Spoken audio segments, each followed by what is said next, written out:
Buenos días, soy Joan Cabó, profesor en la Facultad de Filosofía La Salle, Universidad Ramon Llull en Barcelona, y les voy a presentar la ponencia titulada A las cosas literarias mismas o sobre la aproximación excéntricamente fenomenológica de Maurice Blanchot a la obra de arte literaria. Antes de empezar mi exposición, querría agradecer a los directores y coordinadores del Tercer Congreso Internacional Nodos del Conocimiento la organización de las jornadas, así como la aceptación de esta comunicación. Mi exposición se propone interpretar la concepción blanchotiana de la crítica como un acceso excéntricamente fenomenológico a la obra de arte literaria, y se dividirá en tres apartados. En primer lugar, Blanchot en el contexto de la crítica literaria contemporánea. A continuación, la investigación crítica de Blanchot como fidelidad excéntricamente fenomenológica a las cosas literarias mismas. En tercer y último lugar, sobre la crítica y el vacío de buena calidad en el que acontece la epifanía de la obra. 1. Blanchot en el contexto de la crítica literaria contemporánea. Maurice Blanchot es uno de los críticos literarios y escritores franceses más relevantes del siglo XX. A pesar de ello, es difícil situar su obra con precisión dentro de un movimiento particular de la crítica literaria contemporánea. Manuel Asensi lo sitúa con razón dentro de lo que se ha llamado Nouvelle Critique, aunque esta designación es suficientemente amplia para incluir a críticos muy dispares, desde Bachelard hasta el mismo Blanchot, pasando por el estructuralismo de filiación marxista. Esta denominación, por tanto, remite más a un contexto histórico y geográfico de la crítica que a las afinidades de pensamiento entre los diversos autores.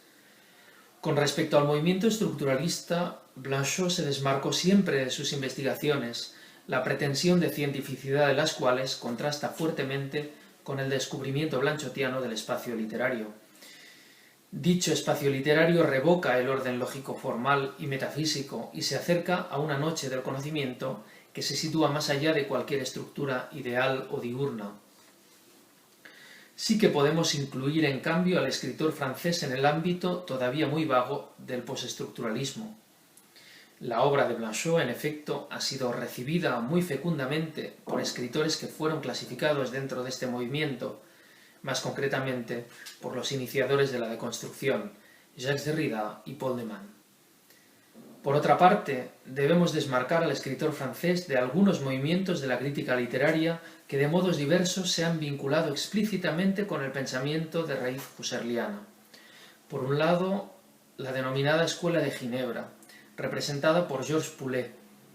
Por otro, la estética de la recepción y la Escuela de Constanza, en la que destacaron Hans Robert Jauss y Wolfgang Iser. Estos enfoques literarios, por sus respectivos acentos en el papel de la conciencia y la subjetividad y en el trabajo hermenéutico del lector, se alejan mucho de la propuesta blanchotiana.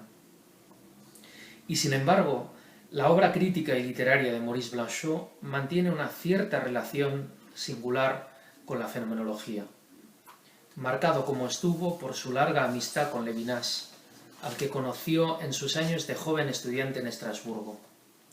Las lecturas de Husserl y Heidegger abrirían para Blanchot vías inusitadas, tal como testimoniaba el propio Emmanuel Levinas. No sería oportuno considerar a Blanchot un fenomenólogo, ciertamente. Sin embargo, lleva a cabo un tratamiento de las condiciones y los modos propios de manifestación del espacio literario que no dejan de ser un intento de retorno fiel a las cosas literarias mismas. Así lo ha remarcado Jérôme de Grammont. Análogamente, otros estudios notables como los de Marlène Zarader o Etienne Pinat han intentado analizar las conexiones de Blanchot con algunos planteamientos fenomenológicos. Hacia esta lectura ha apuntado también con lucidez Antonio García Berrio en las páginas que dedica a Blanchot en su teoría de la literatura. Si Blanchot conserva algún impulso de la perspectiva fenomenológica, este irá más allá tanto de aquello que el método husserliano tiene de idealidad trascendental, como de lo que la propuesta del primer Heidegger implica de hermenéutica existencial. Si pudiéramos considerar algún a priori en Blanchot, este sería únicamente el flujo de la escritura misma.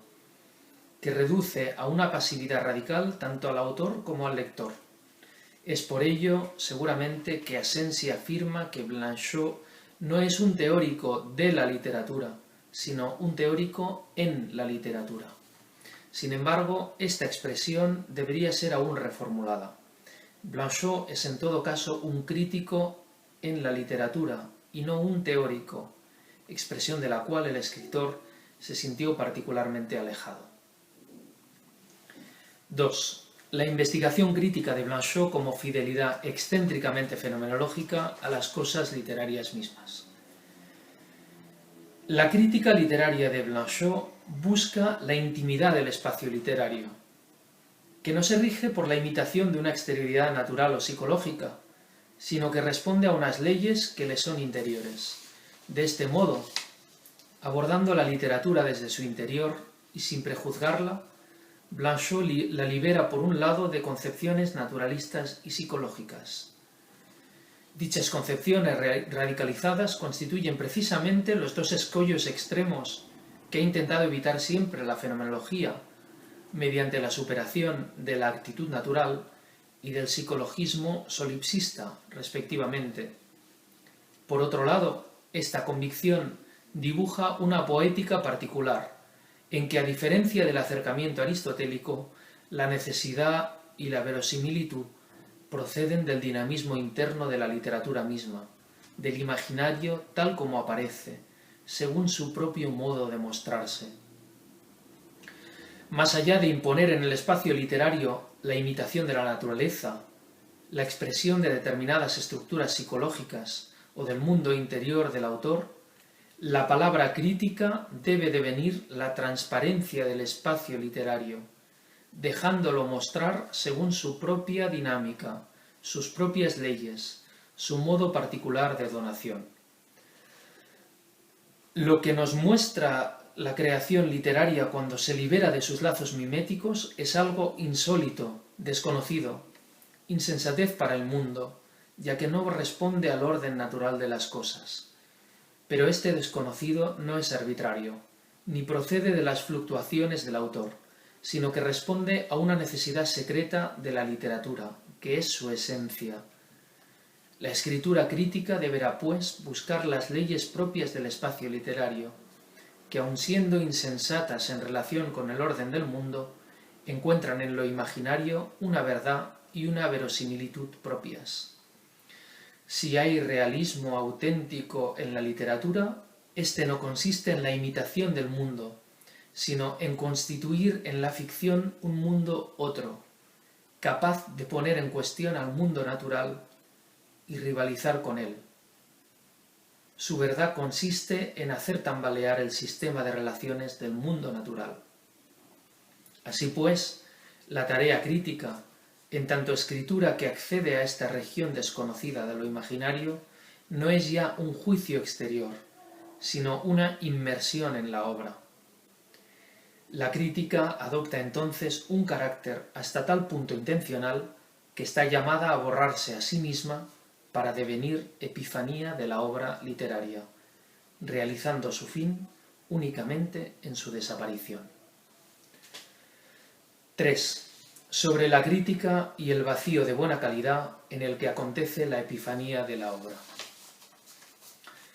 En el prefacio a Lautréamont y Sade, Maurice Blanchot sostiene que la crítica no es sino una nada, un vacío de buena calidad que concede a la obra literaria un espacio de resonancia. Como un leve copo de nieve que cae sobre una campana y la hace vibrar, la palabra crítica hace resonar la obra misma, y estremeciéndose por la vibración de la obra, se desvanece. Esta imagen procede de unos versos tardíos de Hölderlin, citados y comentados por Martin Heidegger, en la observación previa a la repetición del discurso Regreso al hogar, a los parientes, a propósito de la conmemoración del centenario de la muerte del poeta alemán. Allí Heidegger indicaba: tal vez cada una de las aclaraciones a estos poemas sean como una nevada sobre la campana. La aclaración del poema debe tratar de volverse superflua precisamente en pro de lo poetizado. Blanchot señala que modifica un poco el sentido del texto heideggeriano, ya que aquel parecía indicar que todo comentario, en el estremecimiento que provoca, destempla inevitablemente el sonido de la obra. El crítico francés propone más bien: quizá el comentario no es sino un poco de nieve que hace vibrar la campana. Y comenta más adelante: aceptemos por un instante la delicada imagen que evocábamos, esta nieve que hace vibrar la campana, este blanco movimiento, impalpable y un poco frío, que desaparece en el cálido estremecimiento que suscita. Aquí la palabra crítica, sin duración, sin realidad, querría disiparse ante la afirmación creadora. Cuando habla, no es nunca ella quien habla. Ella no es nada. Pero esta nada es precisamente aquello en que la obra, silenciosa, invisible, se deja ser lo que ella es: resplandor y palabra, afirmación y presencia, hablando entonces como desde sí misma, sin alterarse, en este vacío de buena calidad que la intervención crítica ha tenido por misión producir. Blanchot tiñe esta imagen con el blanco de la nieve, como tantas veces lo hace también en sus relatos, como si el frío y el desvanecimiento de este blanco evocasen la blancura, blancheur, de su propio nombre, Blanchot. Escritor crítico que se borra ante la obra para dejarla resonar, como el frágil copo de nieve que se deshace a causa del mismo estremecimiento que él ha producido. El crítico no ejerce ninguna autoridad, ni emite juicios de valor.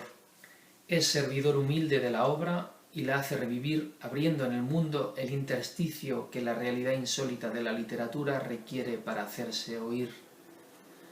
Su pasividad radical es el correlato necesario de una intencionalidad superlativa, éxtasis de aquel que, accediendo a la obra, nunca se fusiona con ella, sino que certifica la distancia que el propio espacio de la obra instituye.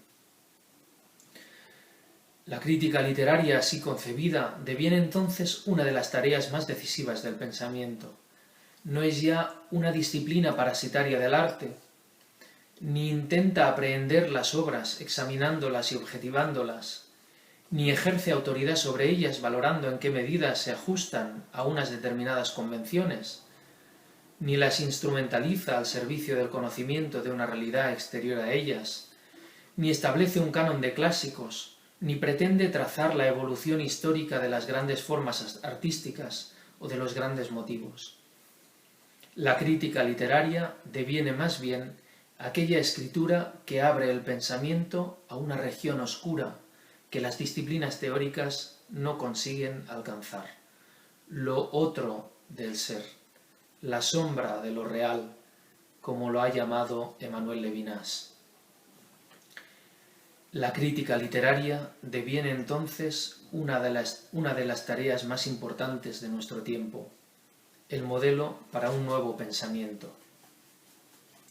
La tarea de la crítica nos permite pensar esta sombra de lo real más allá de sus puntos de contacto con formas de seducción, engaño o degradación de la realidad. La sombra de lo real es la diferencia que preserva a lo otro y al otro en su irreductibilidad a la unidad de la idea. Por esta misma razón, lejos de legitimar la injusticia, dicha sombra abre el pensamiento a una exigencia ética radical. Más allá de la denominación de lo posible, la palabra debe responder a lo imposible. Muchas gracias por su atención.